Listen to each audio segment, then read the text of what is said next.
All right, so here is the Heidelberg Catechism, Lord's Day 3, questions 6, 7, and 8.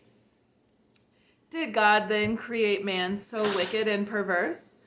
No, on the contrary, God created man good and in his image, that is, in true righteousness and holiness, so that he might rightly know God, his Creator, heartily love him, and live with him in eternal blessedness, to praise and glorify him. From where, then, did man's depraved nature come? From the fall and disobedience of our first parents, Adam and Eve, in paradise. For there our nature became so corrupt that we are all conceived and born in sin. But are we so corrupt that we are totally unable to do any good and inclined to all evil? Yes, unless we are regenerated by the Spirit of God. All right, so that's a little encapsulation of how the fall affects our nature. And let's talk a little bit about headship. Headship is the concept where one person can represent many people.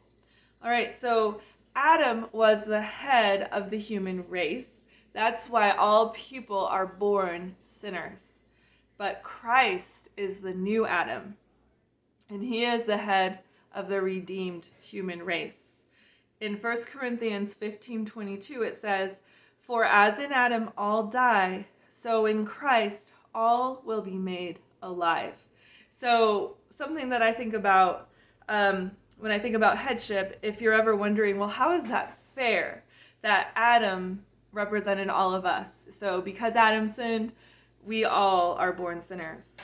Well, it's not fair, but in a good way, right, that Christ represents all of redeemed humanity. So because Christ perfectly obeyed, we who believe are all reborn as holy.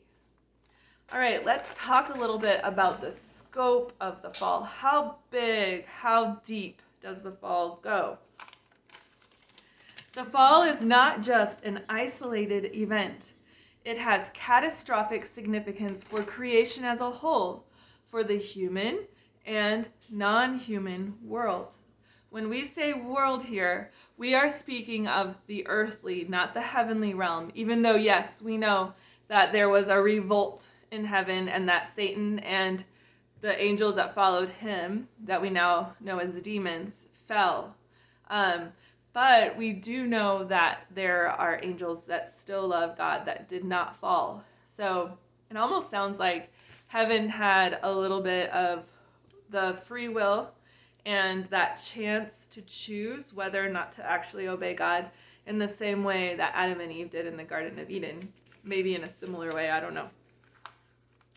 In Romans 8:22, it says that the whole creation has been groaning as in the pains of childbirth right up to the present time.